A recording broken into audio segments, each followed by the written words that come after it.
Hello friends, आज देखेंगे हम polynomial second chapter 10th class second chapter polynomial. उसका इंट्रोडक्शन देखेंगे। किसके लिए? 2.1 के लिए इंट्रोडक्शन।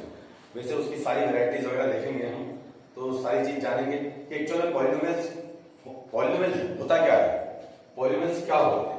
ठीक है, जिस आपने वेरिएबल्स के फॉर्म में कुछ इक्वेशंस वगैरह देखी होगी या कुछ एल्जेब्रिक एक्सप्रेशन देखा होगा in the form of variables. जैसे आपने लिखा हुआ x या लिखा हुआ 2x plus 3 x square plus 1 2x plus 3 या 3x square plus 2x plus 1 minus 7 by 2 x cube plus 3x square minus 7। तो ये सारे जो भी है मेरे पास में, ये सारे क्या है? पॉलिनोमियल्स हैं। तो ऐसे पॉलिनोमियल्स होते कितने हैं? तो पॉलिनोमियल्स ढेर सारे होते हैं, बहुत सारे होते हैं, इनफाइनाइट पॉलिनोमियल्स होते हैं। अब उनमें से हम कुछ के बारे में जानें। तो पहले तो ये जान लें कि पॉलिनोमियल्स एक्चुअल में एल्जेब्रिक एक्सप्रेशन कैसा होना चाहिए कि जिसको आप पॉलिनोमियल बोल सको। तो पॉलिनोमियल बोलोगे आप, मैंने बताया था जैसे कि आपने एल्जेब्रिक एक्सप्रेशन देखे होंगे जिसमें इक्वल लगा हुआ, तो वो इक्वल लगा हुआ उस टाइम पे पॉलिनोमियल ही इक्वेशन बन जाती है।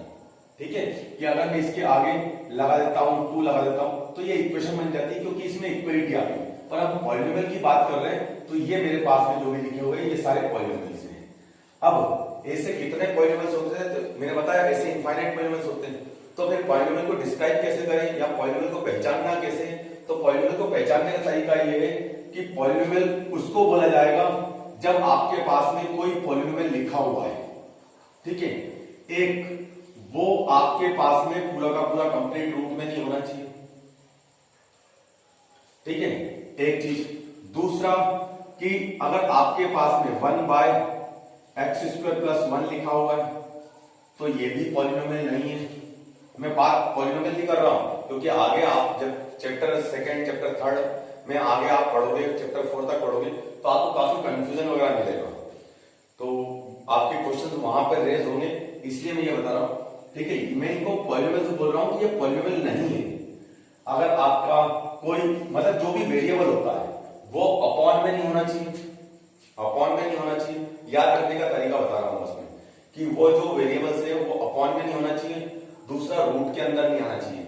जैसे अगर आपके पास में लिखा हुआ एक्स स्क्वायर प्लस 1 तो ये तो आपके पास में प्लस माइनस एक्स मिल गया यहाँ पे प्लस 1, ये तो पॉलिनोमियल है। मैं बात कर रहा हूं पॉलिनोमियल जो नहीं है उनके लिए। तो ये अगर मेरे पास में इस टाइप से लगा हुआ हो कि पूरे के ऊपर नहीं लगा हुआ, सिर्फ एक्स स्क्वायर के ऊपर लगा हुआ, मतलब जहां से मैं उसको सॉल्व कर सकता हूं और मेरे पास से वो रूट हट सकता है, तो उस कंडीशन को आपको काउंट नहीं करना है। सिर्फ उस कंडीशन को काउंट करना है कि आपका जो पूरा का पूरा पॉलिनोमियल है वो पूरा रूट के अंदर ना हो। दूसरा कि आपके पास में जो पॉलिनोमियल है पूरा वो डिनोमिनेटर में ना हो। तीसरा कि आपके पास में ऐसा ना लिखा हुआ हो कि 1x प्लस 2, ये भी पॉलिनोमियल नहीं है। ठीक है, मतलब वो वेरिएबल आपका डिनोमिनेटर में होना चाहिए, तो ये पॉलिनोमियल नहीं है। ठीक है, तो पॉलिनोमियल ऐसे कितने टाइप के होते हैं? तो आपको जो पढ़ना है पॉलिनोमियल तो बहुत सारे होते हैं, मैंने बताया जैसे ये नहीं होते, इनको छोड़ के जितने बचते हैं सारे पॉलिनोमियल्स होते हैं, तो वो सारे पॉलिनोमियल्स होते हैं। अब वो पॉलिनोमियल्स कितने टाइप के होते हैं? तो पॉलिनोमियल्स को 2 टाइप से काउंट किया जाता है। कैसे? एक तो अकॉर्डिंग ऑन टर्म्स के बेस पे काउंट किया जाता है, और दूसरा उसकी डिग्री के बेस पे काउंट किया जाता है। अब ये डिग्री क्या होती है पहले इसको जान लेते हैं। ठीक है, टर्म्स लास्ट ईयर आपने पढ़ा था, जैसे इसके अंदर मैं पहले टर्म्स की बात करता हूं। तो टर्म्स के अकॉर्डिंग मैंने बताया था कि जितने प्लस और माइनस के कारण जो मेरे पास में वेरिएबल्स या जो भी मेरे पास में जो ये मेरे को इसको क्या बोलता हूं मैं, प्लस के इस साइड में जो है मेरे पास में एक टर्म हो गई, प्लस के दूसरी साइड में ये एक टर्म हो गई, प्लस के एक साइड में एक टर्म है, प्लस के दूसरी साइड में एक टर्म है, ये प्लस के एक साइड में एक टर्म, फिर इन दोनों प्लस के बीच में एक टर्म, फिर प्लस, मतलब प्लस और माइनस से वो डिस्ट्रीब्यूट होती है टर्म्स।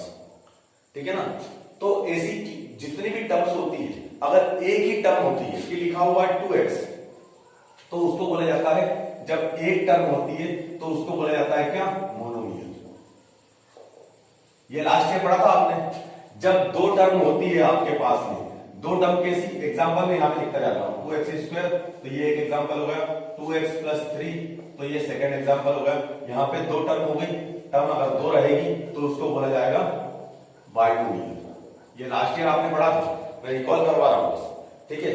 थर्ड होता है कि अगर आपके पास में 2x² प्लस 3x प्लस 7 या माइनस 3x प्लस 7 हो, माइनस प्लस से फर्क नहीं पड़ता, माइनस प्लस मेरे को तो सिर्फ माइनस प्लस के कारण वो जो टर्म डिवाइड है अलग अलग पार्ट में बनी हुई है उनको काउंट करना। यहाँ पे कितनी है मेरे पास में 3 है, तो 3 टर्म्स हैं, तो इसलिए इसको बोला जाएगा ट्राइनोमियल, ठीक है। अब on the base of degree भी पॉलिनोमियल होता है, तो आप इस साल जो पढ़ोगे वो on the base of degree के बेस पे आप पॉलिनोमियल्स को काउंट करोगे, पॉलिनोमियल्स को देखोगे कि डिग्री के बेस पे कौन कौन से पॉलिनोमियल। तो वो पॉलिनोमियल देखने से पहले हम ये चीज जान लें कि एक्चुअल में डिग्री क्या होता है। तो डिग्री किसको बोला जाता है कि जो भी मेरे पास में पॉलिनोमियल है, कि अगर लिखा हुआ है 3y² प्लस 7y माइनस 3/2, कुछ भी लिखा हुआ, ठीक है, किसी भी वेरिएबल y, x, z किसी भी फॉर्म में होता है, कुछ भी हो सकता है उसके अंदर, ठीक है। तो ये जो वेरिएबल की जो मैक्सिमम पावर होती है, जैसे इस पूरी पॉलिनोमियल के अंदर, इस पूरे पॉलिनोमियल के अंदर वेरिएबल की पावर, मैक्सिमम पावर कितनी है x⁻3। इस पूरे के अंदर मैक्सिमम पावर कितनी है x⁻2, तो 2 है यहाँ पे मैक्सिमम पावर, यहाँ पे मैक्सिमम पावर कितनी है 2 है वेरिएबल की y की। तो जो maximum power of the variable is called degree. Degree किसको बोलते हैं in polynomial,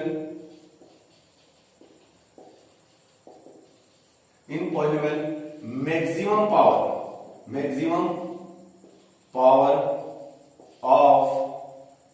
of the variable.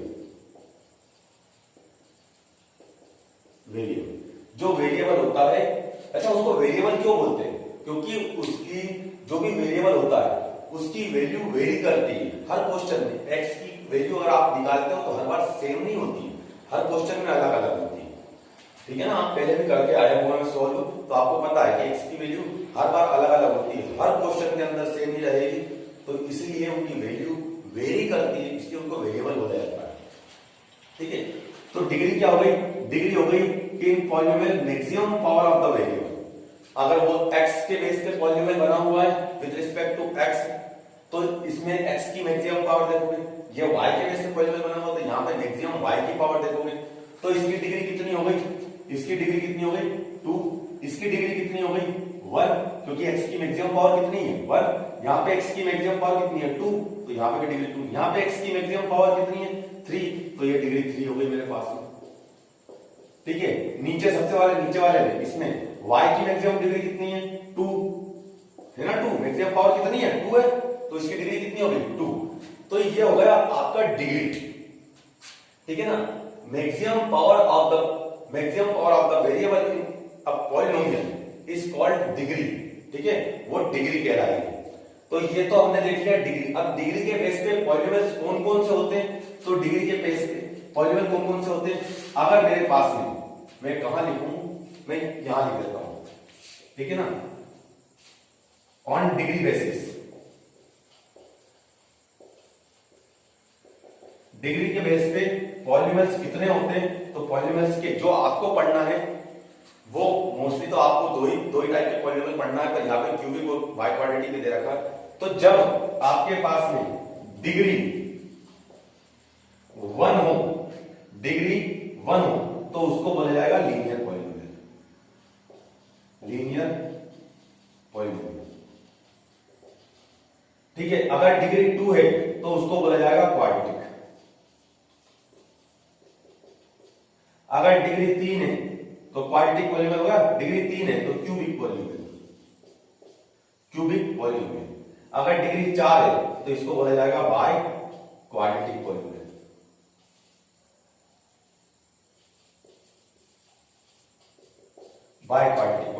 ये 4 टाइप के आपको पॉलिनोमियल देखने को मिलेंगे 10th के अंदर। इसके अलावा कितने भी मिले हमें कोई फर्क नहीं पड़ता है, हम तो उसका कॉन्सेप्ट समझेंगे, कॉन्सेप्ट समझ के हम हर क्वेश्चन को सॉल्व करना सीख जाएंगे, ठीक है। तो ये हो गई डिग्री के बेस पे उनके डिग्री के बेस पे पॉलिनोमियल्स के नाम, टर्म्स के बेस पे पॉलिनोमियल्स के नाम, ये उनके नाम हो गए। अब जैसे मेरे पास में अगर इसकी बात करता हूं तो ये कौन सा पॉलिनोमियल होगा, मैंने देखा इसकी डिग्री कितनी है, 1 है। 1 है तो ये कौन सा पॉलिनोमियल होगा, लीनियर पॉलिनोमियल। यहाँ पे डिग्री कितनी है, 2 है, तो 2 है तो मेरे पास में कौन सा पॉलिनोमियल होगा, क्वाड्रेटिक पॉलिनोमियल। यहाँ पे मेरे पास में डिग्री कितनी है, maximum degree of this polynomial 3 degree है, तो ये कौन सा पॉलिनोमियल होगा, क्यूबिक पॉलिनोमियल। तो ये पॉलिनोमियल्स हो गए। इन्हीं पॉलिनोमियल्स के अपने एक स्टैंडर्ड फॉर्म है, एक स्टैंडर्ड फॉर्म मतलब कि एक स्टैंडर्ड फॉर्म कैसा कि इनको किसी एक स्टैंडर्ड फॉर्म के थ्रू डिनोट किया जाता है, रिप्रेजेंट किया जाता है, ठीक है। वो कौन सा होता है, जैसे लीनियर पॉलिनोमियल दे रखा है तो लीनियर पॉलिनोमियल को लिखा जाता है ax प्लस b, ठीक है। अगर क्वाड्रेटिक पॉलिनोमियल, यहाँ पे डिग्री कितनी है, 1 हो गई ना, तो ये इसका स्टैंडर्ड फॉर्म होगा। स्टैंडर्ड फॉर्म बोल दो या जनरल फॉर्म बोल दो, वैसे जनरल फॉर्म बोला जाता है, तो ये इसका जनरल फॉर्म होगा, ठीक है। दूसरा क्वाड्रेटिक पॉलिनोमियल है, तो क्वाड्रेटिक पॉलिनोमियल का जनरल फॉर्म क्या रहेगा, ax² plus bx plus c। Cubic polynomial है तो क्यूबिक पॉलिनोमियल का स्टैंडर्ड फॉर्म क्या रहेगा, जनरल फॉर्म क्या रहेगा, ax³ plus bx² plus cx plus d। By quadratic polynomial है तो इसका स्टैंडर्ड फॉर्म क्या होगा, ax⁴ plus bx³ plus cx² plus dx plus e। ये इसका स्टैंडर्ड फॉर्म, जनरल फॉर्म है, ठीक है। तो ये आपके पास में पॉलिनोमियल का स्टैंडर्ड फॉर्म। अब यहां पे आपको सोचने में आ रहा होगा कि सर ये a और b, abc, abcd, abcde, ये सब चीज क्या है, ये abcde है क्या। तो ये जितने भी आप a देख रहे हो, b देख रहे हो, c, d, e, ये सारे क्या है, कोएफिशिएंट्स।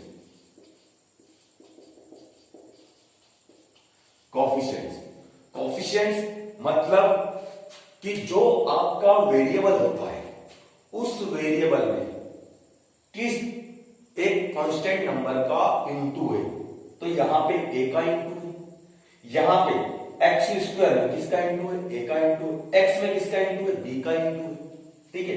ये कांस्टेंट है, ये कांस्टेंट है, ये कांस्टेंट है, ये कांस्टेंट है, जो भी मतलब ये मेरे पास में एक जो टर्म होती है, ये कांस्टेंट टर्म होती है, ठीक है। यहां पे पर्टिकुलर एक नंबर ही लिखा हुआ होता है। यहां पे मेरे पास में दे रखा है तो x³ के आगे क्या लगा हुआ है, a का इंटू, x² के आगे b का इंटू, x के आगे c का इंटू। तो ये जो भी इंटू हो रहा है उसके अंदर, जो वेरिएबल के साथ में इंटू हो रहा है, उसको बोला जाता है कोएफिशिएंट। कोएफिशिएंट्स, ठीक है, ये चीज आ गई समझ में कि जो भी वेरिएबल के साथ में इंटू होते हैं उनको क्या बोला जाता है, कोएफिशिएंट्स। तो ये मेरे पास में a b c d e ये सारे क्या हो गए, कोएफिशिएंट्स हो गए। अगर मैं बोलता हूं कि लीनियर पॉलिनोमियल में x का कोएफिशिएंट क्या है, लीनियर पॉलिनोमियल में x का कोएफिशिएंट क्या है, तो आप क्या बोलोगे, a। मैंने बोला क्वाड्रेटिक पॉलिनोमियल में x का कोएफिशिएंट क्या है, तो इसके अंदर x देखो कहां है, यहां है, तो x का कोएफिशिएंट क्या हो गया, b। x का कोएफिशिएंट क्या हो गया, b।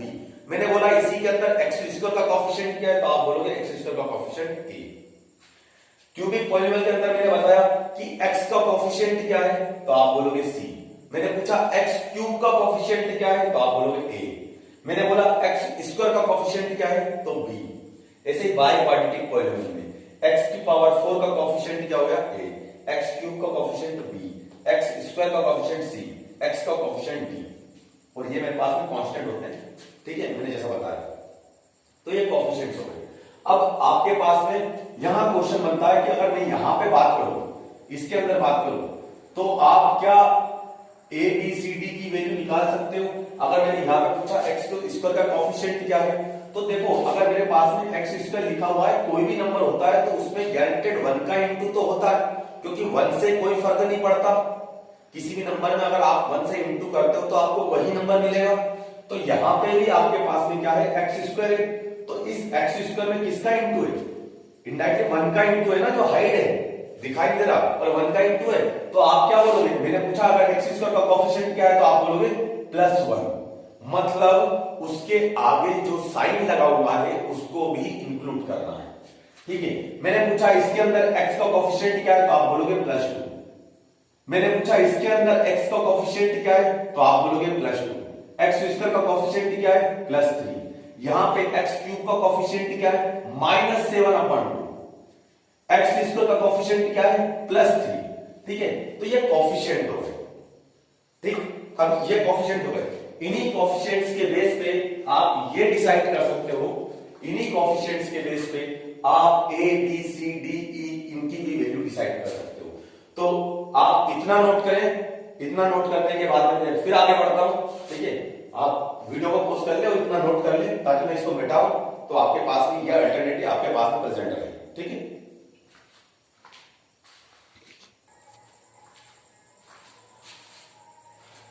मैंने देखो ये तो सारे लिख दिए हैं, linear quadratic, cubic, by quadratic, उनके जनरल फॉर्म लिख दिए, चारों के जनरल फॉर्म लिख दिए।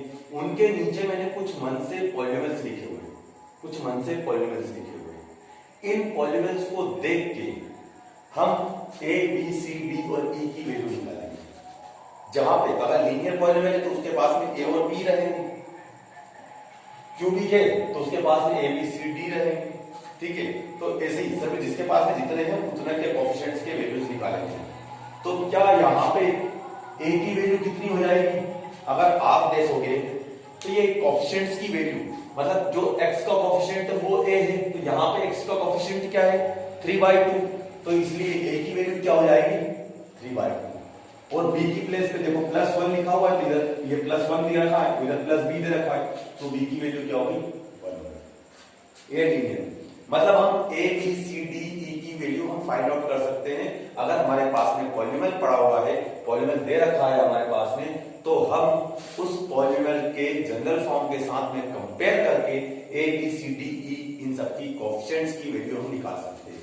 यहाँ पे a की वैल्यू क्या हो जाएगी, तो आप चेक करो, ये x² है, ये x² है, यहाँ a लिखा हुआ, यहाँ क्या लिखा हुआ -7, तो ये -7 हो गया, ठीक है। मेरे पास में ये x है, तो b की वैल्यू क्या हो जाएगी मेरे पास में -3, ये तो क्योंकि प्लस है ना, आपको उसका साइन यूज करना है, उसका साइन साथ में लेना है, तो यहाँ पे साइन क्या लगा हुआ माइनस लगा हुआ है, तो -3 इसका कोएफिशिएंट होगा। तो b का कोएफिशिएंट क्या होगा, सॉरी x का कोएफिशिएंट क्या होगा, मतलब b की वैल्यू क्या होगी -3 जो x का होगा। और कांस्टेंट क्या है मेरे पास में c, वो c की वैल्यू कितनी 2। यहाँ पे देखो आप x³ की वैल्यू, x³ का कोएफिशिएंट क्या है a, और a की वैल्यू क्या होगी 3/2। x² का कोएफिशिएंट b है, तो b की वैल्यू क्या होगी मेरे पास में 7। इधर देखो ना x² का कोएफिशिएंट क्या है 7, तो ये 7 होगा, ठीक है। इधर मेरे पास में x का कोएफिशिएंट क्या है, तो -3, कांस्टेंट क्या है d, दैट इज 1। यहां पे भी आप ऐसे कंपेयर करोगे तो आपको ABCD वैल्यू मिलेगी, यहां पे a की वैल्यू क्या मिलेगी आपको √2। अब मैंने पूरी टर्म्स को रूट में नहीं होना पॉलिनोमियल नहीं बताया था, मतलब कि जो पूरी अगर मेरे पास में सारा पॉलिनोमियल रूट के अंदर है तो आप उसको पॉलिनोमियल नहीं बोल सकते हो। दूसरा कि ऐसी टर्म जैसे x³ है, x है, अगर ये रूट के अंदर हो तो भी आप पॉलिनोमियल नहीं बोल सकते, क्योंकि इधर से आपके पास में अगर ये x रूट के अंदर रहेगा तो बाहर कुछ नहीं आ पाएगा ना, ठीक है। पर अगर ये मेरे पास में रूट के अंदर रहता तो मेरे पास में बाहर x मिल जाता, ठीक है। तो वही चीज है, मैंने नंबर्स के बारे में बात नहीं करी थी। इरेशनल नंबर हो सकता है वहां पे प्रेजेंट, इरेशनल नंबर हो सकता है, पर इरेशनल नंबर वो रूट इतना लंबा ना हो कि वो उनके वेरिएबल्स तक पहुंच जाए, उनको कवर कर ले, जो कि ऑड में है उनको कवर कर ले, तो वो नहीं होते, ठीक है। तो a की वैल्यू क्या हो गई √2, b की वैल्यू क्या हो जाएगी 3/2, c की वैल्यू क्या हो जाएगी -√7, d की वैल्यू क्या हो जाएगी, अब d की वैल्यू ये x है, d की वैल्यू तो मैंने बताया था कि 1 का इंटू हमेशा होता है, तो यहां पे माइनस है तो -1। कांस्टेंट क्या है 5, तो e की वैल्यू क्या मिलेगी 5। ये आपने हर एक के अंदर वैल्यूज निकाली। पर अगर कहीं पे ऐसा हो कि वो टर्म ही प्रेजेंट ना हो, कैसा कि जैसे मैं इसी पॉलिनोमियल की बात करता हूं, ठीक है, तो आप देखोगे इसी के नीचे लिख देता हूं मैं कि उसने दे दिया √2 x⁴ -3x + 1। तो ये पॉलिनोमियल कौन सा हुआ, पॉलिनोमियल कौन सा हुआ, तो आप सबसे पहले क्या चेक करोगे, इसकी maximum degree of the polynomial, degree of the polynomial क्या हो जाएगा मैक्सिमम पावर। डिग्री क्या होती है maximum power of the variable is called degree. तो इस पॉलिनोमियल की डिग्री कितनी हो जाएगी, क्योंकि x की मैक्सिमम पावर कितनी है 4 है, तो इसलिए इसकी डिग्री कितनी हो गई 4, ठीक है। तो डिग्री 4 हो गई, तो पॉलिनोमियल कौन सा हो गया बाई क्वाड्रेटिक हो गया, क्योंकि डिग्री जिसके पास में 4 होती है उसका वो कौन सा पॉलिनोमियल था, बाई क्वाड्रेटिक, तो ये बाई क्वाड्रेटिक। अब आपने इसको इसके साथ कंपेयर किया, इसको इसके साथ कंपेयर किया, तो आपने a की वैल्यू तो लिख ली, a की वैल्यू तो आपको √2 मिल गई। अब आपके पास में x³ यहां पे तो है ही नहीं, फिर क्या, तो जो चीज है ही नहीं वो क्या होती है, जीरो।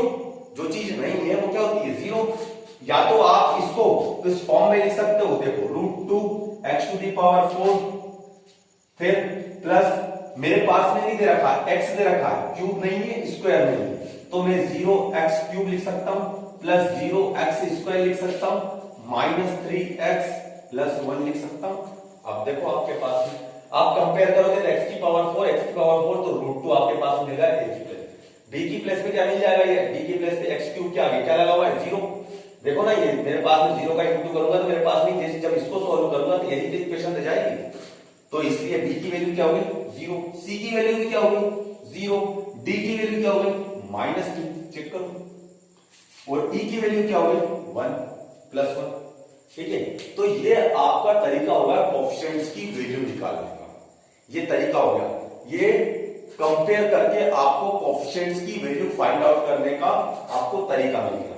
ठीक है, कि अगर मेरे को x की वैल्यू निकालना है, जो भी कोएफिशिएंट्स दे रखे हैं उन कोएफिशिएंट्स की वैल्यू निकालना है, तो मैं कंपेयर करूंगा और कंपेयर करने के बाद में उन वैल्यूज को फाइंड आउट कर लूंगा, तो मेरे पास में वो सारी वैल्यूज मिल जाए। इन कोएफिशिएंट्स का बहुत मीनिंग है। अगर ये कोएफिशिएंट समझ में नहीं आते हैं तो आपके पास में आगे एक्सरसाइज जब करोगे तो कैसे कर पाओगे जब कोएफिशिएंट्स के बारे में पता नहीं है। तो इसलिए कोएफिशिएंट्स के बारे में पता होना चाहिए। कोएफिशिएंट्स का याद रखियो कि उसके सिंबल के साथ, उसके साइन के साथ में, उसको बोलना है। जैसे ये प्लस का √3/2 है, ये माइनस का 3 है, -7 है, ऐसे ही वैल्यू लिखनी है, यही वैल्यू रहेगी उसकी। ठीक है, तो ये तरीका हो गया। 2, 4, 6 आप भी पॉलिनोमियल लिख के देखो और उनके आप फाइंड आउट करके देखो कोएफिशिएंट्स वगैरह, क्या आपको चीज समझ में आई। ठीक है, अभी तक हमने क्या पढ़ा, हमने पॉलिनोमियल्स देख लिए कि पॉलिनोमियल्स होते क्या क्या है, कौन कौन से पॉलिनोमियल्स होते हैं, कितने टाइप के पॉलिनोमियल्स हमें 10th क्लास के अंदर पढ़ना है, तो 4 टाइप के पढ़ना है। इनका जनरल फॉर्म क्या होता है तो वो हमने देख लिया। इसके अंदर कोएफिशिएंट्स क्या होते हैं और वो कोएफिशिएंट्स की वैल्यूज कैसे निकालते हैं वो हमने देख ली। अब बात करते हैं हम आगे। ठीक है, तो अगर ये चीज समझ में नोट करने लायक लगती है आपको तो वीडियो को पॉज करो और नोट करो, फिर मैं आगे बढ़ता हूं। देखो फिर अब देखेंगे हम वैल्यू ऑफ द पॉलिनोमियल और जीरोस ऑफ द पॉलिनोमियल। ठीक है, अभी तक हमने जो चीज देखी वो चीज अगर हमारे माइंड के अंदर है तो अब हम आगे बढ़ पाएंगे इसमें। Value of the polynomial, value of the polynomial क्या होता है, जैसे सपोज करो कि आपको कोई एक पॉलिनोमियल दिया हुआ, कोई भी पॉलिनोमियल दिया हुआ, कोई फर्क नहीं पड़ता, कितनी पावर का दिया हुआ, कितनी डिग्री का दिया हुआ, कोई फर्क नहीं पड़ता। ठीक है, अगर आपके पास में कोई पॉलिनोमियल दिया हुआ x³ + 3x² - 7, ठीक है, ये पॉलिनोमियल दिया हुआ है, +2 कर लो, यस रहने दो, बस इतना ही रहने दो, x नहीं है तो। ठीक है, अगर ये पॉलिनोमियल दिया हुआ है और उसने बताया हुआ है कि find the value of the polynomial at, find, question क्या करेगा, find the value of the polynomial px।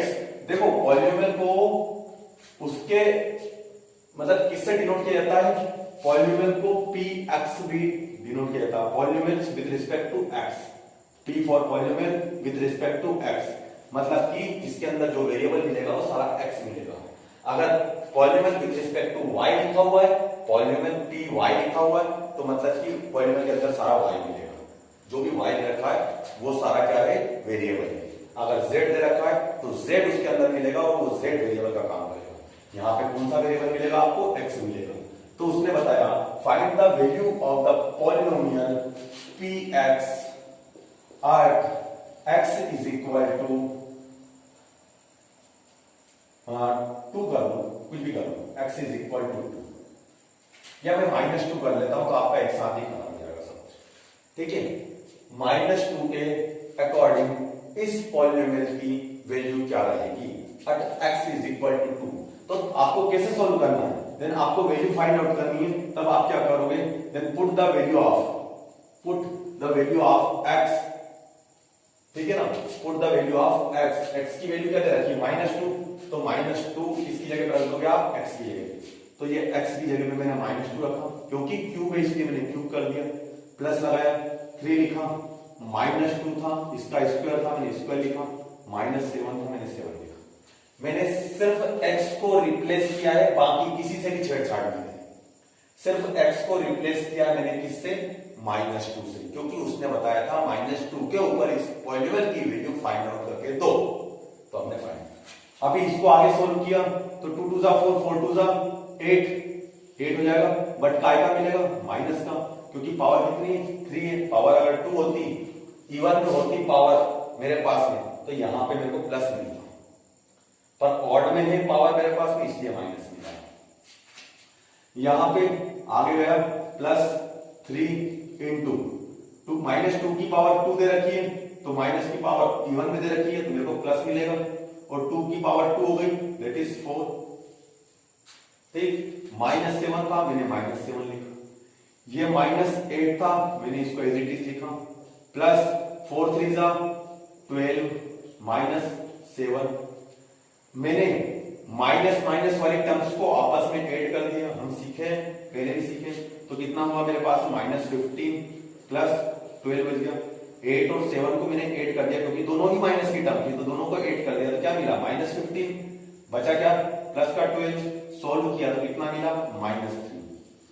So px is equal to polynomial with respect to x is equal to, आपको क्या मिला -3 at x is equal to -2।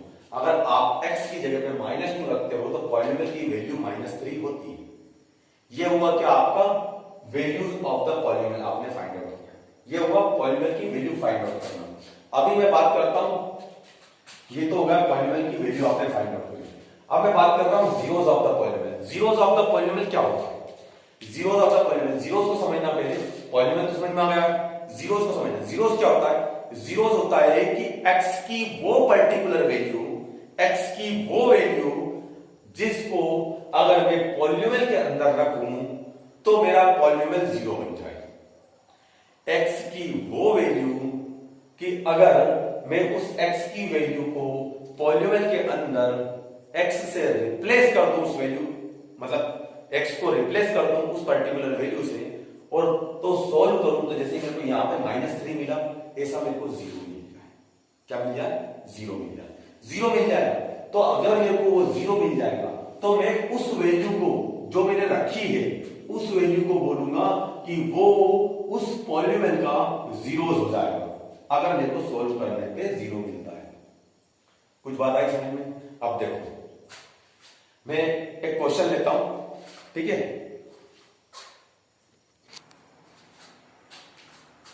देखो मैंने question लिया x² - 7x + 10, ये लिया x² - 7x + 10 लिया।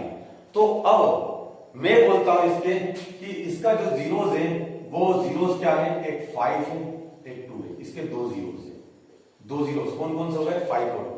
मतलब इसका मतलब क्या बोला मैंने, इसका मतलब मैं ये बोल रहा हूं कि अगर मैं x को 5 से रिप्लेस करूं या 2 से रिप्लेस करूं मेरे को दोनों बार में जीरो ही मिलेगा। देखो चेक करते हैं, x की जगह पे मैं 5 रखता हूं, अब x इज इक्वल टू मैं 5 रखता हूं, सोल्व करता हूं तो ये 5 का स्क्वायर -7 × 5 + 10, 5 का स्क्वायर 25 -7 × 5 35 + 10 कितना हुआ, दोनों प्लस प्लस वाली डिजिट्स हैं, दोनों ऐड हो जाएगी दैट इज 35 -35 क्या मिला मेरे को, जीरो मिला ना, जीरो। तो जब ये मेरे को जीरो मिला तो इसलिए मैंने इसको बोला कि भैया इस वैल्यू को मैं रखता हूं तो x की जगह पे तो मेरे को पॉलिनोमियल जीरो वैल्यू देता है, वैल्यू क्या देता है, जीरो वैल्यू देता है, इसलिए ये इस पॉलिनोमियल का जीरोस हो गया। कौन जीरोस हो गया, 5। 2 भी रख के देखो, 2 चेक करते हैं कि मेरे पास में क्या दे रखा था, x² - 7x, ये यहां पे खत्म हो गया, x² - 7x + 10, मैंने 2 रख के देखा, 2 का स्क्वायर -7 × 2 + 10, 2 2 4 -14 + 10, 10 और 4 दोनों ऐड कर लोगे तो 14 -14 दैट इज 0। यहां पे भी मेरे को जीरो मिल गया, मतलब कब मिल गया? जब मैंने x की वैल्यू को क्या रखा? 2 रखा। जब मैंने x की वैल्यू को 5 रखा तब भी जीरोस मिल गया। तो इस पॉलिनोमियल के जीरोस कितने हो गए? ये 2 इस पॉलिनोमियल के जीरोस हो गए। ये 2 इस पॉलिनोमियल के जीरोस हो गए। 2 के अलावा तीसरा कोई भी नहीं मिलेगा इसी वैल्यू कि जो इस पॉलिनोमियल की जीरोस होगी। तो अब मैंने ये वाली बात कैसे बोल दी कि 2 के अलावा तीसरी कोई वैल्यू नहीं मिलेगी? ये इसलिए बोल दिया कि जिस पॉलिनोमियल की जितनी डिग्री होती है, जिस पॉलिनोमियल की जितनी डिग्री होती है, उसके पास में मैक्सिमम उतने ही जीरोस होते हैं। मैं मैक्सिमम की बात कर रहा हूं, मैक्सिमम उतने ही जीरोस होते हैं। अगर कोई पॉलिनोमियल दे रखा है तो उस पॉलिनोमियल के पास में कितने जीरोस रहेंगे ये किस पे डिपेंड करता है? ये उसकी डिग्री के ऊपर डिपेंड करता है। तो यहां पे डिग्री मेरी कितनी थी? मैक्सिमम पावर कितनी थी x की? 2 थी। तो इसलिए इसकी डिग्री, इस पॉलिनोमियल की डिग्री कितनी थी? 2 थी। तो इसके पास में मैक्सिमम 2 ही जीरोस होंगे, मैक्सिमम 2 ही जीरोस होंगे। तो अब आपका क्वेश्चन ये होगा कि फिर सर कभी कभी जब हम इसको सोल्व करते हैं तो हमें एक ही वैल्यू मिलती है, 2 वैल्यू नहीं मिलती है। जैसे अगर आपके पास में दे दिया x² - 1, ये भी तो पॉलिनोमियल है, x² - 1 ये भी तो पॉलिनोमियल है ना। तब आपको x की वैल्यू क्या मिलेगी? तो आप क्या मतलब ये आपके पास में पॉलिनोमियल ले लिया आपने, ठीक है। तो अब इसको सोल्व करोगे तो आपके पास में कोई भी, आपने x की वैल्यू 1 रखी तो आपको 1 का स्क्वायर किया, ये 1 का स्क्वायर किया तो 1 मिला -1 दैट इज 0, ठीक है। हाँ -1, इसकी 2 वैल्यू मिलेगी, -1 भी मिलेगी, -1 भी मिलेगी। मतलब ओवरऑल मेरा समझाने का ये है कि कभी कभी x की एक ही वैल्यू में मिलती है, पर मैक्सिमम की बात कर रहा हूं कि मैक्सिमम उसके पास में 2 जीरोस रहेंगे, मैक्सिमम उसके पास में उतने जीरोस रहेंगे जितने की उस पॉलिनोमियल की डिग्री है। यहाँ पे डिग्री 2 थी इसलिए इसके पास में 2 जीरोस थे, यहाँ पे भी डिग्री मेरे पास में 2 है इसलिए इसके पास में भी 2 जीरोस है। 1 रखोगे तब भी आपको 0 मिलेगा, -1 रखोगे तब भी आपको 0 मिलेगा, ठीक है। तो 0 मिलेगा, इसके पास में भी 2 ही जीरोस। ये तो हुआ मेरा जीरोस को बताने का कि जीरोस कितने होते हैं किसी पॉलिनोमियल। इन जीरोस को डिनोट किया जाता है, इन जीरोस को डिनोट किया जाता है। जीरोस को कैसे डिनोट किया जाता है? जो जीरोस होते हैं उनको अल्फा, बीटा, गामा, डेल्टा इनसे डिनोट किया जाता है। इसको बोलते हैं अल्फा या ALPHA, जैसे एक्चुअल यही होता है अल्फा, ठीक है, यही होता है। दूसरा ये होता है बीटा, बेटा नहीं होगा, बीटा, ठीक है। ये होगा गामा, ये होगा डेल्टा, ठीक है। अल्फा, बीटा, गामा, डेल्टा, ये 4 टाइप के आपको जीरोस देखने को मिलेंगे। 4 टाइप के भी नहीं मिलेंगे आपको, तो 3 ही देखने को मिलेंगे, ये भी पढ़ने को नहीं मिलेगा। अल्फा और बीटा और गामा, ये 3 चीजें। तब आप क्या बोलोगे कि इसके 2 जीरोस कौन कौन से हो गए? तो आप बोलोगे अल्फा = 5 इसका जीरोस है एंड बीटा = 2 इसका जीरोस है। हाँ, आप इनका ऑर्डर चेंज कर सकते हो कि अल्फा की वैल्यू 2 भी ले सकते हो, बीटा की 5 भी ले सकते हो, पर जीरोस को डिनोट किया जाता है अल्फा, बीटा, गामा से डिनोट किया जाता है, ठीक है। तो ये हो गया आपको जीरोस का। अब अपन इनका रिप्रेजेंटेशन देखेंगे, ठीक है, कि इनका ग्राफिकल रिप्रेजेंटेशन, जीरोस का ग्राफिकल रिप्रेजेंटेशन कैसा होता है वो मैं शॉर्टली आपको बताऊंगा, ठीक है ना। फिर हम ग्राफ करना भी सीखेंगे कि ग्राफ को कैसे सोल्व किया जाता है, वो भी चीज सीखेंगे। पर अभी फिलहाल तुम्हारे पास में क्या हो गया कि तुमने क्या क्या चीजें सीख ली। तुमने पॉलिनोमियल सीख लिए कि पॉलिनोमियल कौन से होते हैं, पॉलिनोमियल्स टर्म्स के बेस पे कौन कौन से होते हैं और डिग्री के बेस पे कौन कौन से होते हैं, उनकी डिग्री क्या होती है, उनके कोएफिशिएंट्स क्या होते हैं, उनका जनरल फॉर्म क्या होता है, ठीक है। और उस पॉलिनोमियल की वैल्यू क्या होती है, किसी एक पर्टिकुलर x की वैल्यू देती है, x = -2 दे दिया, ऐसे तो आप वैल्यू फाइंड आउट कर सकते हो। तो आप वैल्यू ऑफ द पॉलिनोमियल सीख गए, आप जीरोस ऑफ द पॉलिनोमियल सीख गए। जीरोस आपने निकालना नहीं सीखे, और जीरोस अभी बताया नहीं है मैंने कि जीरोस क्या आएंगे, पर जीरोस आप ये समझ गए हो कि जीरोस क्या होते हैं, ठीक है। जो कि वैल्यू को, पॉलिनोमियल की वैल्यू को 0 कर देते हैं, वो जीरोस होते हैं। x की वो पर्टिकुलर वेरिएबल की वो पर्टिकुलर वैल्यू जो कि उस पॉलिनोमियल को जीरो कर दे उसको बोला जाता है जीरोस। ठीक है, अब आगे बढ़ते हैं, तो प्लीज नोट इट डाउन। वो मैंने क्या किया, 2x + 3 जो हमारे पास में लीनियर पॉलिनोमियल था, हमने पहले लिया हुआ था, उसका जीरोस -3/2 कॉमन लगा के उसके साइड में लिख दिया। मैंने इसको रखा हुआ है सर, ठीक है, क्योंकि मेरे को कुछ कनेक्शन और बताना है। अब दूसरा मैंने पॉलिनोमियल ले लिया है x² - 3x - 4, x² - 3x - 4। अब उसका ग्राफ हम देखते हैं, ठीक है। तो इसका तो हमारे पास में क्या मिला था, लीनियर पॉलिनोमियल था, तो एक स्ट्रेट लाइन मिला था। अब ये कौन सा पॉलिनोमियल हो गया, क्वाड्रेटिक पॉलिनोमियल होगा, क्वाड्रेटिक पॉलिनोमियल। तो इसकी डिग्री कितनी है, 2 डिग्री है। इसके पास में मैक्सिमम जीरोस कितने रहेंगे, 2 जीरोस इसके पास में रहेंगे, ठीक है। तो अब हम वो देखते हैं 2 जीरोस क्या होंगे। सबसे पहले तो हम वही बॉक्स बना लेते हैं,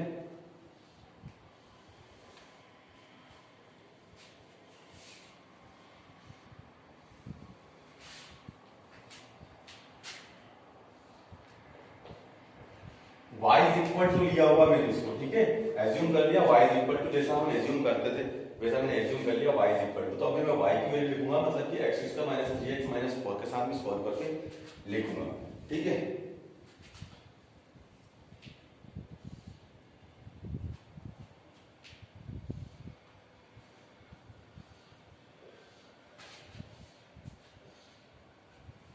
ये मैंने कुछ वैल्यूज के लिए बॉक्स बना लिया। अच्छा, मैंने तो अब सोचने में आया होगा कि इतना बड़ा बॉक्स क्यों बनाया। इतना बड़ा बॉक्स इसलिए बनाया हुआ है क्योंकि इसका कुछ डिफरेंट टाइप का डायग्राम ड्रॉ होता है, कुछ डिफरेंट टाइप का ग्राफ बनता है, तो इस वजह से कुछ ज्यादा वैल्यूज वगैरह चाहिए रहती है। तो एटलीस्ट 5 वैल्यू तो चाहिए रहती है हमें, ठीक है ना। हमने यहाँ पे 8 ले ली है ताकि ज्यादा क्लियर हो जाए, ठीक है, इसलिए। बाकी मिनिमम 5 वैल्यूज तो चाहिए ही। अगर मिनिमम 5 वैल्यूज ले लेते तो आपका काफी अच्छा आप एक्सप्लेन कर सकते हो इस ग्राफ को, ठीक है। अब यहाँ पे मैं x की क्या वैल्यू लूं, ठीक है, x की मेरे को क्या करना है, कोशिश ये करना है कि मैं राउंड फिगर वैल्यू लूं, एक कंप्लीट एक नंबर मिले मेरे को, ताकि सॉल्व करो तो भी कंप्लीट नंबर मिले। ऐसी वैल्यू में कंप्लीट नंबर की लूं, क्योंकि अपॉन में लूंगा, रेशनल में लूंगा तो काफी दिक्कत देगी, ठीक है, उस हिसाब से।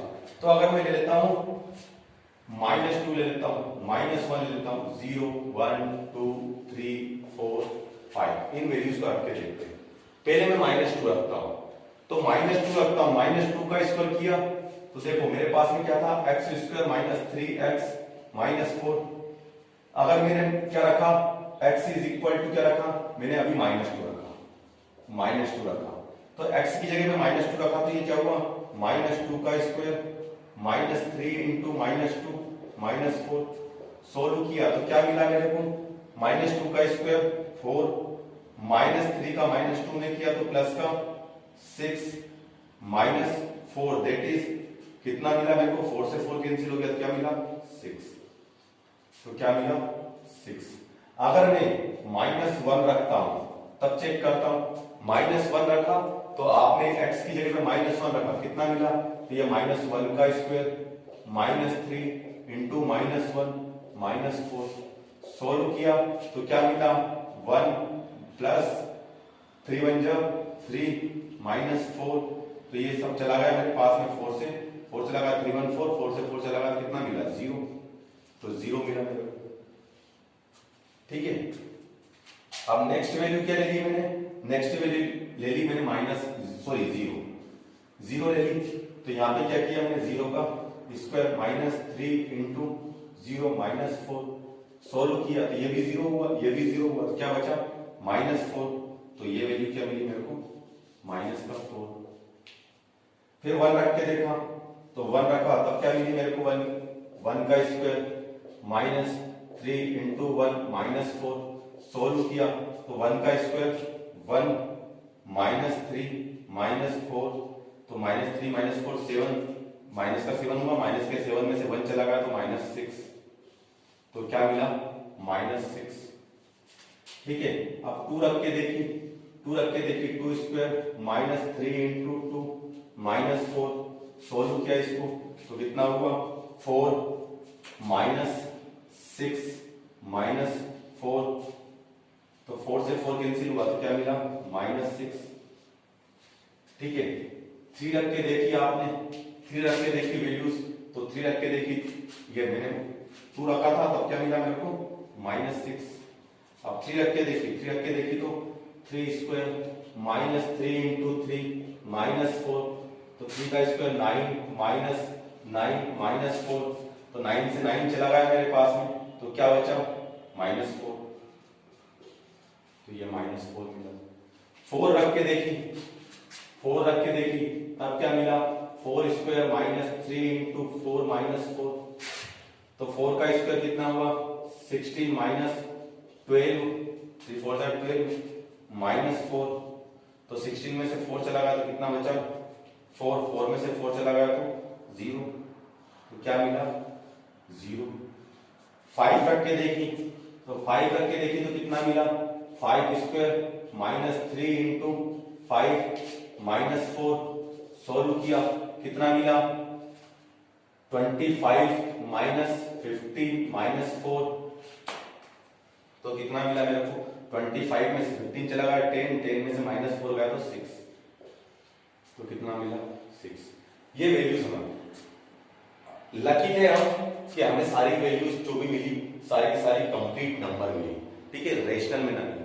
आपको भी कोशिश यही करनी है कि जो भी वैल्यू आप लो सोल्व करो तो आपको एक कंप्लीट नंबर मिले, रेशनल में ना मिले।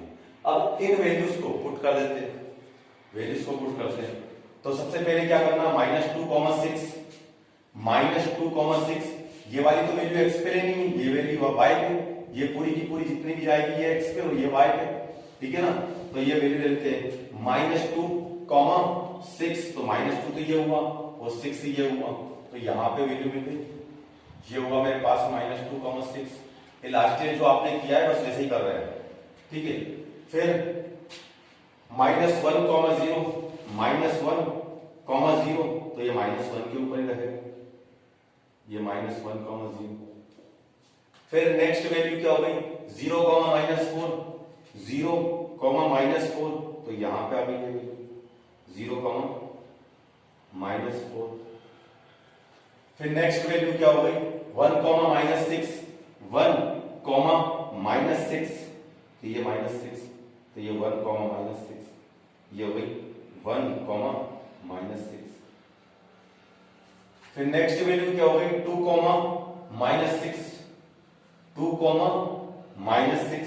तो ये 2,-6, ये हो गई मेरे पास में 2,-6। नेक्स्ट वैल्यू हो गई 3,-4, तो ये मेरे पास में 3,-4। फिर नेक्स्ट वैल्यू क्या हो गई मेरे पास में 4,0, तो ये 4,0, तो ये 4,0 यही रहेगा। फिर नेक्स्ट क्या हो गई 5,6, तो ये 5,6, तो यहां पे आ जाएगी वैल्यू आपकी, यहां अप्रॉक्स यहां आ जाएगी, तो ये हो गई आपकी कितनी 5,6, ठीक है। अब इन पॉइंट्स को मीट करवा दो, तो थोड़ा सा जब आप इसको मीट करवाओगे तो थोड़ा सा कर्ली ले लेना,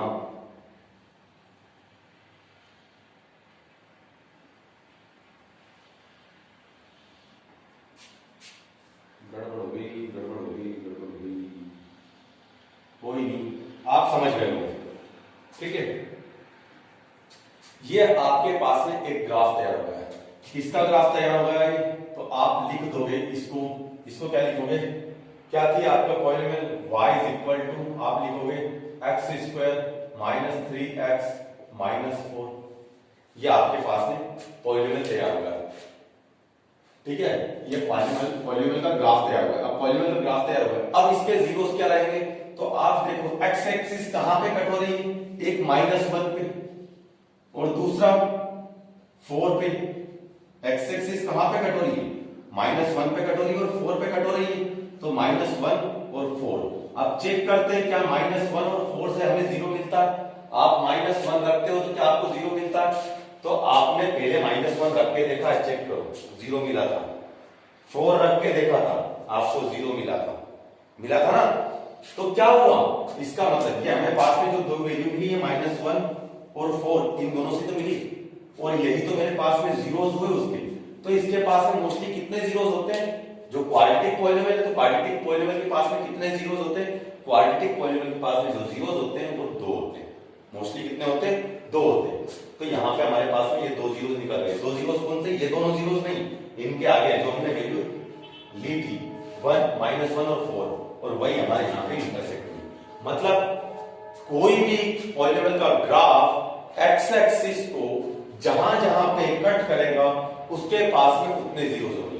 अब क्वाड्रेटिक पॉलिनोमियल का ये जो आपके पास में ग्राफ बना, ये 2 टाइप से बनता है, या तो ऐसा बनता है या ऐसा बनता है। इसको बोलते हैं upward parabolic, upward parabolic, parabolic, और इसको बोलते हैं डाउनवर्ड पैराबोलिक।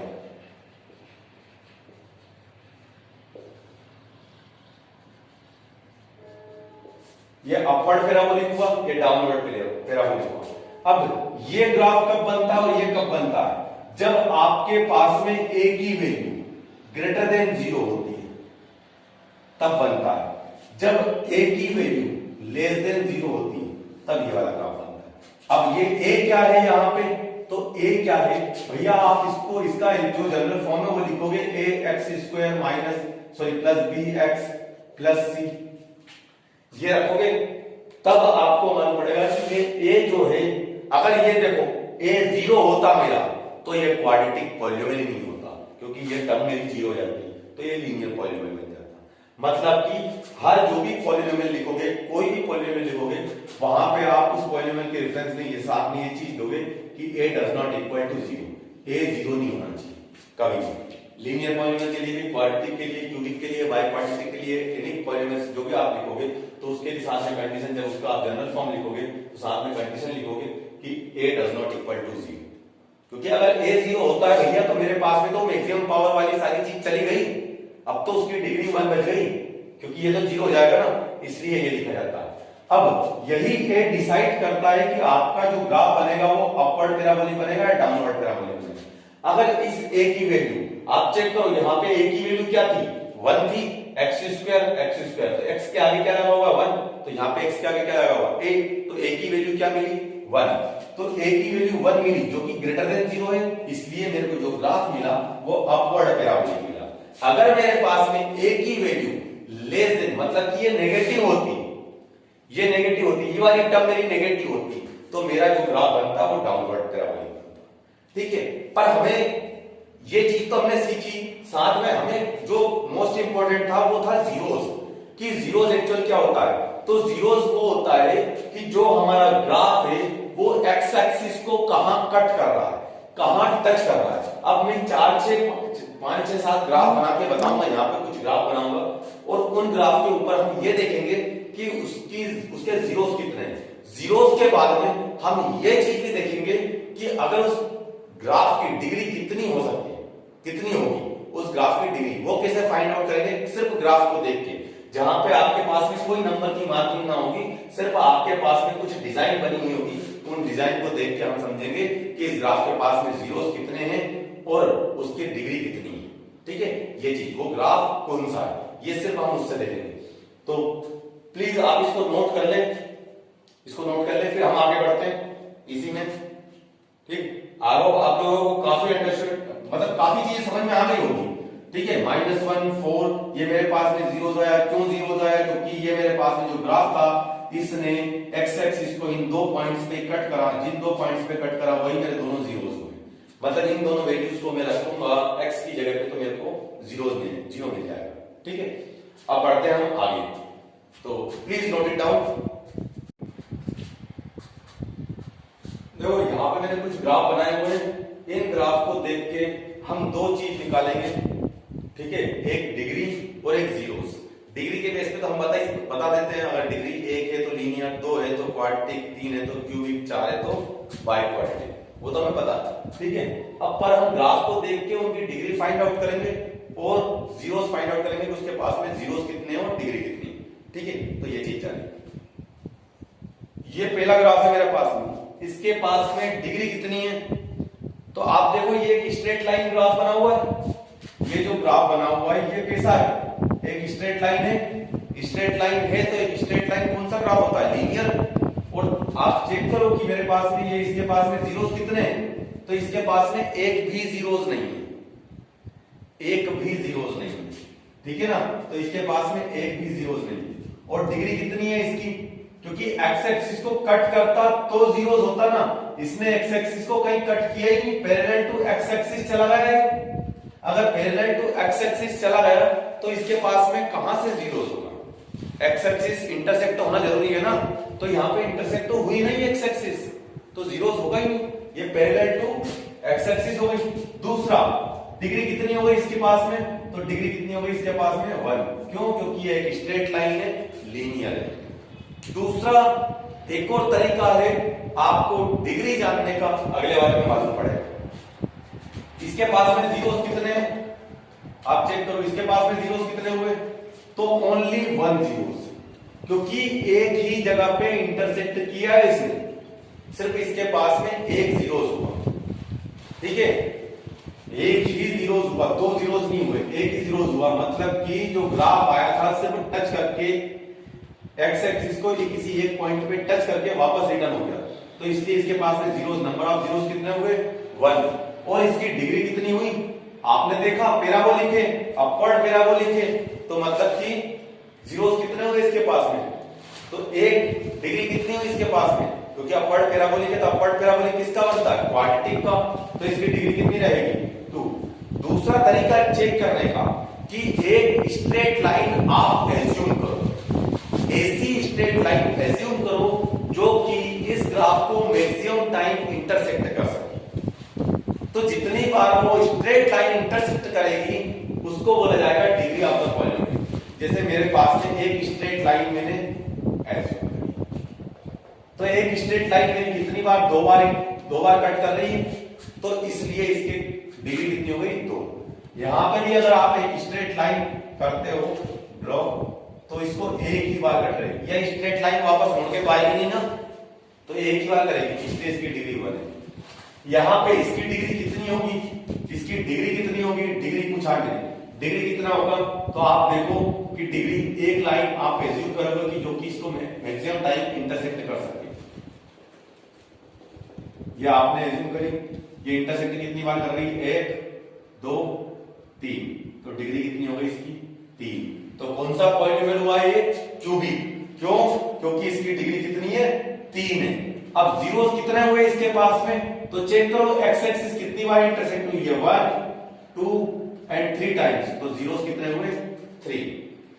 सेम एज अगले वाले बात है, इसमें डिग्री कितनी हुई, इसकी डिग्री कितनी होगी, इस वाले ग्राफ के लिए डिग्री कितनी होगी, इस वाले ग्राफ के लिए डिग्री होगी कि आप एक लाइन इंटरसेक्ट करेगी जो स्ट्रेट लाइन होगी और मैक्सिमम टाइम इंटरसेक्ट करेगी, कितनी बार किया, 1 2 3 4 टाइम किया, नहीं एक बार और 5 टाइम्स, तो डिग्री कितनी होगी इसकी 5, ठीक है। मतलब ये वो पॉलिनोमियल रहेगा जिसके पास में मैक्सिमम पावर कितनी है 5, और इसके जीरोस कितने होंगे, तो जीरोस एक बार दो बार एक्स एक्सिस मेरी इंटरसेक्ट हुई, इसलिए इसके पास में जीरोस कितने होंगे 2, ठीक है। यही था वो कि मैं जो बोलता था कि क्वाड्रेटिक के पास में मोस्टली 2 जीरोस रहेंगे, क्योंकि 1 भी हो सकते हैं। क्यूबिक के पास में मोस्टली 3 जीरोस रहेंगे, 3 भी हो सकता है कि अब ये वाला जैसे ग्राफ है मेरे पास में, तो इसके अंदर कितने जीरोस हुए, ये भी मेरे पास में क्यूबिक का है, चेक करो एक स्ट्रेट लाइन कितनी बार इंटरसेक्ट कर सकती है, 3 बार कर सकती है, 1 2 3, तो 3 बार कर सकती है, तो ये मेरे पास में इसकी डिग्री कितनी हो गई 3, क्यूबिक पॉलिनोमियल का। पर इसके जीरोस कितने हुए, जीरोस कितने हुए, एक नहीं 2 जीरोस है, क्योंकि आपका ये ग्राफ आप इसको आगे तक एक्सटेंड कर सकते हो, इसको भी आगे तक एक्सटेंड कर सकते हो, ठीक है। हाँ, वापस घुमा के नहीं ला सकते हो, एक्सटेंड कर सकते हो, एक्सटेंड तो अप टू इनफाइनाइट तक जाएगा, जितना बड़ा ग्राफ होगा उतना चला जाएगा, ठीक है। तो ये 2 बार हुआ है, तो 2 जीरोस हुए, मतलब मैक्सिमम 2 जीरोस इसके पास में रहेंगे अभी फिलहाल, ठीक है। पर इसके पास में क्यूबिक पॉलिनोमियल के पास में होते कितने, 3 होते, तो 2 भी हो सकते हैं। इसलिए ऐसा बोला जाता है कि ये क्वाड्रेटिक के पास में मोस्टली 2 जीरोस होते हैं, क्यूबिक के पास में मोस्टली 3 जीरोस होते हैं, लीनियर के पास में मोस्टली 1 जीरोस होता है, बाई क्वाड्रेटिक के पास में मोस्टली 4 जीरोस होते हैं, कम भी हो सकते हैं। ठीक है, जरूरी नहीं है कि जितने डिग्री रहे उतने जीरोस रहे। अब इसको आप बता दोगे बड़ी आसानी से, इसके पास में डिग्री कितनी है, डिग्री तो आपने एक लाइन एज्यूम कर ली, आप बताओ कितनी डिग्री है, 1 2 3 4, तो कितनी हो गई डिग्री इसकी 4। जीरोस कितने हुए 1 एंड 2, इसको भले कितने एक्सटेंड कर दो वापस रिपीट होके नहीं आ रहा 2। ठीक है, इसके पास में डिग्री कितनी हो गई भैया, ये डिग्री के बारे में आपको बुक के अंदर में नहीं मिलेगा, मैंने बताया हुआ। ठीक है, तो ये एक स्ट्रेट लाइन है इसको, तो ये कितने हो गए मेरे पास में 1 2 3 4, डिग्री कितनी हुई इसकी 4। जीरोस कितने हुए 1 2 3 4, जीरोस भी 4 हो गए। आया समझ में? ये था आपका 2.1 जो एक्सरसाइज है उसके लिए इंट्रोडक्शन, और मोस्टली उसके अंदर तो सिर्फ यही पूछा हुआ है कि जीरोस कितने हैं। तो ग्राफ को देख के जीरोस तो आप बड़ी आसानी से बता सकते हो। पॉलिनोमियल बताओ कौन सा पॉलिनोमियल, तो आपको क्या करना है, एक लाइन एज्यूम करनी जो कि मैक्सिमम टाइम उस ग्राफ को इंटरसेक्ट कर सके। ठीक है, उस ग्राफ को चाहे ऐसा करो, लाइन को कैसे ही बनाओ आपको कोई फर्क नहीं पड़ता, पर कोशिश ये होनी चाहिए कि मैक्सिमम टाइम को उसको इंटरसेक्ट कर सके। ठीक है, तो वो उसके क्या हो जाते हैं, डिग्री हो जाती है, डिग्री मालूम पड़ जाती है, डिग्री मालूम पड़ जाती है तो हम पॉलिनोमियल का नाम बता सकते हैं। ठीक, तो ये हो गया आपके लिए 2.1 का इंट्रोडक्शन, यहाँ पे कंप्लीट होता है। अब हम बढ़ते हैं एक्सरसाइज पे कि एक्सरसाइज के अंदर क्या दिया हुआ है, और मैं ज्यादा समझता हूँ कि आपको एक्सरसाइज शायद खुद से ही कर लोगे, मुझे करवाने की जरूरत नहीं पड़ेगी, पर फिर भी मैं वीडियोस बनाऊंगा तो आप उसके अंदर मैच कर लेना कि कैसे आपने फाइंड आउट किया। हाँ, उसके अंदर आपको सिर्फ शायद जीरोस ही फाइंड आउट करने को बोला हुआ है, मैं चेक करता हूँ, शायद उसके अंदर जीरोस ही फाइंड आउट करने को बोला हुआ है, पर आप डिग्री भी फाइंड आउट कीजिए, आप डिग्री भी फाइंड आउट करो कि कितनी डिग्री है उसकी। ठीक है, तो ये आपका कंप्लीट होता है। अब बढ़ेंगे हम नेक्स्ट 2.2 के लिए, बड़ा इंटरेस्टिंग चैप्टर रहेगा, बहुत मजा आएगा इसके अंदर।